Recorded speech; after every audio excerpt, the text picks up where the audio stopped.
Champions Real Estate Team, Berkshire Hathaway Home Service Ambassador Real Estate. Is a market holding firm? That's what we're going to discuss today. But first, let's get into our quick tip.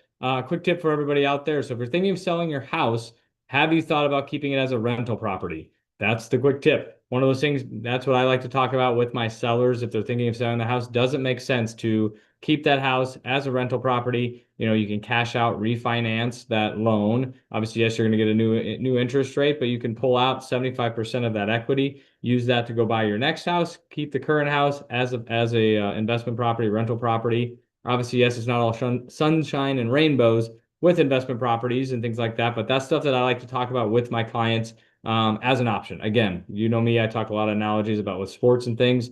That's another play in the playbook, and is that something that we need to go, further discussion on?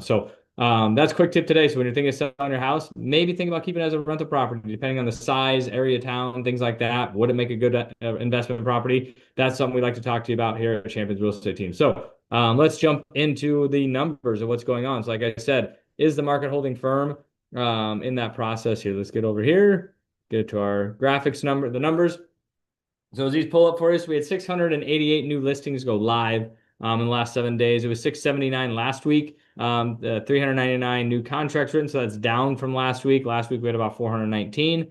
Happy new homeowners, 447 this last week, 498. So that's down just a little bit from that side of it. So if you're thinking about that number being down, that's right around when Memorial Day was in that side of it. So we're seeing our overall listings going up. About 100 in that side. Our months of inventory, as we go on to the next slide here, is basically at 2.3. So I think it's just kind of holding firm there. Buyers aren't as anxious as they have been. We aren't necessarily seeing huge numbers of multiple offers. So I think that they are, really just analyzing the market on the buying side, in that side. And sellers, pricing matters. Yes, it is still obviously a seller's market at 2.3 months supply of inventory, but the buyers they're picky. They especially the ones out there that are educated and have a playbook and things like that, that it's, they know what they want. They know, they know what their money gets them essentially when they're looking at houses. So pricing that right, they'll look at it and go, yeah, this house isn't worth 500. We've seen a lot of $500,000 houses, and those type of things. And that's just any segment of the marketplace out there, looking from that side of it. Kind of just more key points. Obviously, like I said, buyers be more selective. There's more breathing room. It's not as crazy out there. And obviously, having your game plan in place is going to make a huge difference in getting all your ducks in a row in that side. From a seller's perspective, obviously, inventory is tight. Like I said, we saw a little bump in numbers, but it's not a huge spike. We're still in a seller's market from a month supply. But it is also, those homes that are out there, it depends on the condition of those houses.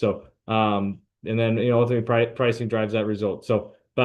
Yeah. And as we talk about interest rates are kind of this, sorry, clicking on buttons here. But yeah, so the interest rates kind of right around that 6.25, 6 3/8 in that side of it. So nothing too crazy in that side, but still a great time to look at buying, selling. If you have any questions, reach out to me. Numbers down here, 672-7670, and we'll have new videos next week going on what's going on in the market.